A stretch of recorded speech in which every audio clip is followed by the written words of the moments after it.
CRPF constable Munir Khan को services से dismiss कर दिया है। मुनीर खान की अहलिया है मीनल खान, जो पाकिस्तान की रहने वाली एक औरत हैं जिन्होंने मुल्क हिंदुस्तान के मुनीर खान से शादी की थी। आपको मालूम है कि मुनीर खान जम्मू कश्मीर के रहने वाले हैं और सीआरपीएफ में अपनी सर्विसेज को अंजाम दे रहे थे। हालिया ही एक डेढ़ महीना पहले ये शादी वीडियो कॉल के जरिए से व्हाट्सएप पे हुई। उसके बाद मीनल खान मुल्क हिंदुस्तान आई और उन्हें वीज़ा मिला था। टूरिस्ट वीज़ा पे वो आई थी, लेकिन उसके बाद वीज़ा की जो वैलिडिटी है वो ख़त्म हो चुकी थी। उसके बाद मीनल खान यहाँ पे थी।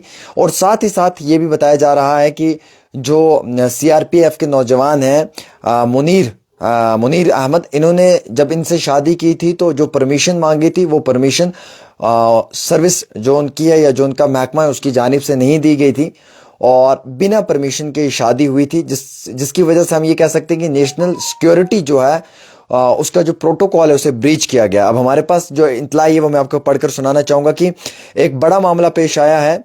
एक सीरियस कंसर्न है। Constable CT GD Munir Ahmed जो सीआरपीएफ में है, उन्हें उनकी सर्विसेज से डिसमिस कर दिया गया है फौरी तौर के ऊपर। ये एक्शन इसलिए लिया गया है मुनीर अहमद के खिलाफ क्योंकि उन्होंने एक पाकिस्तानी औरत से, एक पाकिस्तानी नेशनल से शादी की जिसका नाम मीनल खान है और उन्हें मुल्क हिंदुस्तान में लाया था टूरिस्ट वीज़ा पे।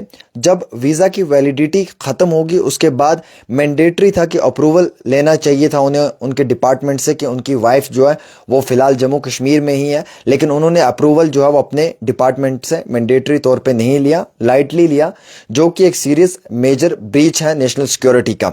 ये 41 battalion constable as a constable अपनी सर्विसेज को अंजाम दे रहे थे जम्मू कश्मीर के अंदर और डिपार्टमेंटल इंक्वायरी भी इनके खिलाफ हुई आफ्टर इंटेलिजेंस इनपुट जो है अनऑथोराइज्ड तरीके से ये मालूम चला है कि जो शादी हुई है पाकिस्तानी औरत के साथ। जो इन्वेस्टिगेशंस रिवील हुई हैं उनमें मुनीर अहमद के बारे में बताया जा रहा है कि उन्होंने ये शादी जो है वो वाया वीडियो कॉल पे की थी और वीडियो कॉल 24 मई 2024 लिखा हुआ है।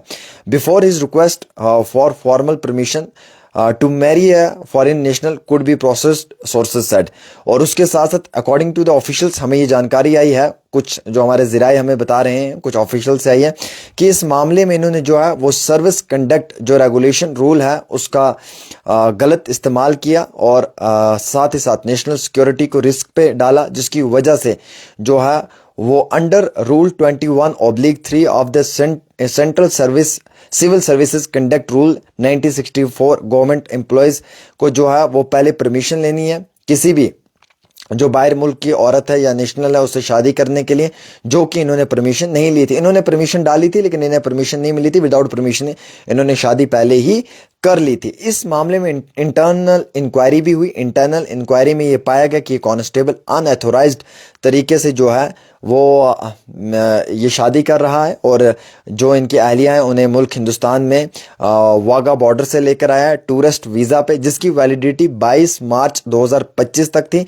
और जो सीआरपीएफ कांस्टेबल हैं मुनीर अहमद, उन्होंने इन्फॉर्म नहीं किया डिपार्टमेंट को कि अब इनका जो वीज़ा पीरियड है वो ख़त्म हो चुका है और इन्होंने जो है वो लॉन्ग टर्म वीज़ा के लिए अप्लाई किया है, और जो कि इन्हें ऑफिशियली बताना चाहिए था बट इन्होंने ऑफिशियली कन्वे नहीं किया डिपार्टमेंट को, जो कि एक सीरियस ब्रीच ऑफ प्रोटोकॉल है। इसी मामले को मद्देनज़र रखते हुए जम्मू कश्मीर की हुकूमत, या हम ये कहें कि सेंट्रल सर्विस रूल्स को मद्देनज़र रखते हुए जो हुकूमत उसकी जानिब से एक बड़ा फ़ैसला लिया गया।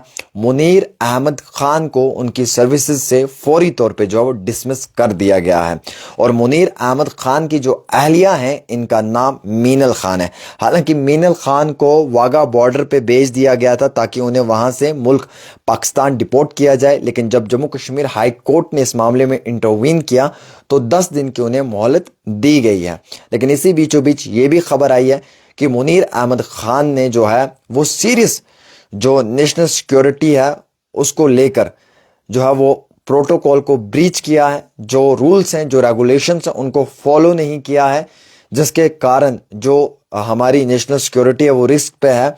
उस मामलात में जो है वो सिविल जो हमारे सेंट्रल सिविल सर्विसेज के जो रूल्स हैं उनको मद्देनजर रखते हुए उन पर कानूनी कार्रवाई को अमल में लाया है और फौरी तौर पे उन्हें जो है वो उनकी सर्विसेज से डिसमिस कर दिया है।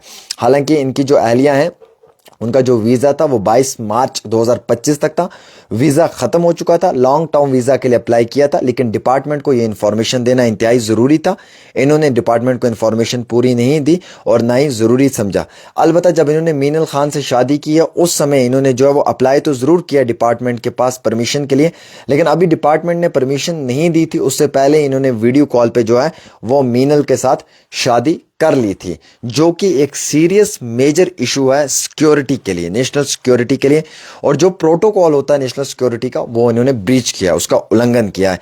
अब जब इन्होंने इतने सब चीज़ों का उल्लंघन किया है तो फौरी तौर पे जो constable CT GD Munir Ahmed हैं, जो सीआरपीएफ में अपनी सर्विसेज को अंजाम दे रहे थे, और ये सब उल्लंघन करने के बाद फिर under rule 21/3 of central civil services जो कंडक्ट रूल है 1964 का, उसको मद्देनजर रखते हुए ये कानून कहता है कि अगर आप किसी भी बाहर मुल्क की खातून से शादी करते हैं या अपने मुल्क से बाहर मुल्क की औरत के साथ शादी करते हैं, किसी और इंटरनेशनल यानी कि बैनुल अक़वामी सतह पे आप किसी और गैर मुल्क में किसी औरत के साथ शादी करते हैं, तो आपको उसके लिए जो है वो बाकायदा एक परमिशन चाहिए, जो कि इन्होंने वो परमिशन भी सरकार से नहीं ली थी।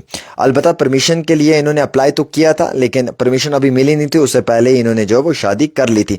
हालांकि इसमें जो है वो नो ऑब्जेक्शन सर्टिफिकेट होता है, उसकी भी ज़रूरत पड़ती है क्रॉस बॉर्डर रिलेशंस के लिए। उसके लिए भी जो है वो इन्होंने अप्लाई किया या नहीं किया उसकी हमारे पास कोई पूरी पुख्ता जानकारी तो नहीं है, लेकिन ज़रूर हम इतना कहेंगे कि कुछ उल्लंघन इनसे हुआ है अपनी ड्यूटी को लेकर, जो मेजर इश्यूज़ हैं जिसकी वजह से इन्हें सर्विसेज से डिसमिस किया। पहला तो ये कि जनाब जब इन्होंने शादी की थी तो शादी के लिए महकमे से परमिशन लेनी थी। नो डाउट अगर इन्होंने महकमे में परमिशन लिखी थी कि मुझे परमिशन चाहिए, मैंने शादी करनी है, अगर इन्हें फॉर्मल परमिशन नहीं मिली थी तो इन्हें वेट करना चाहिए था। वीडियो कॉल पे जो शादी किया वो एक नेशनल सिक्योरिटी के लिए ब्रीच है प्रोटोकॉल का, first one thing. Second one उससे इंपॉर्टेंट ये रहता है हम सब लोगों के लिए भी, क्योंकि हमें भी इस पे अमल करना चाहिए। जब भी नेशनल सिक्योरिटी की बात आती है तो हम सब लोगों को कान खोलकर और आंखें खोलकर सुनना और समझना चाहिए, ये हमारे लिए इंपॉर्टेंट है। और दूसरा सबसे इंपॉर्टेंट था कि इनकी जो एहलिया है उनका जो टूरिस्ट वीज़ा था और जो उसकी वैलिडिटी थी वो थी 22 मार्च 2025 तक। अगर 22 मार्च 2025 के बाद ये यहाँ पे रुकी हैं तो उसके लिए इन्होंने अपने डिपार्टमेंट को इन्फॉर्म करना था, बट इन्होंने इन्फॉर्म नहीं किया, जिसके इव्ज में डिपार्टमेंट ने कहा कि भाई आपने हमारी जो सिक्योरिटी है उसको ब्रीच किया है, उसको आपने उसका उल्लंघन किया जो कि आप नहीं कर सकते हैं। और फिर लॉन्ग टर्म वीज़ा के लिए अप्लाई किया। अभी लॉन्ग टर्म वीज़ा के लिए अप्लाई करने के बाद परमिशन नहीं आया था और मीनल को वापस भेजा जा रहा था। कोर्ट ने इंटरवीन किया, 10 दिन की मोहलत दी है। लेट्स सी अगले 10 दिनों में क्या होता है। लेकिन फिलहाल सीआरपीएफ का जो नौजवान है जो सीडीजीडी के हैसियत से तैनात था एज अ कांस्टेबल, उन्हें जो है वो उनकी सर्विसेज से जो है वो खारिज किया गया है, उन्हें जो उनकी सर्विसेज से डिसमिस किया गया है। फिलहाल इस समय की बड़ी खबर है। एक छोटी सी रिपोर्ट आमिर सुहेल के साथ डेली तस्कीन पे।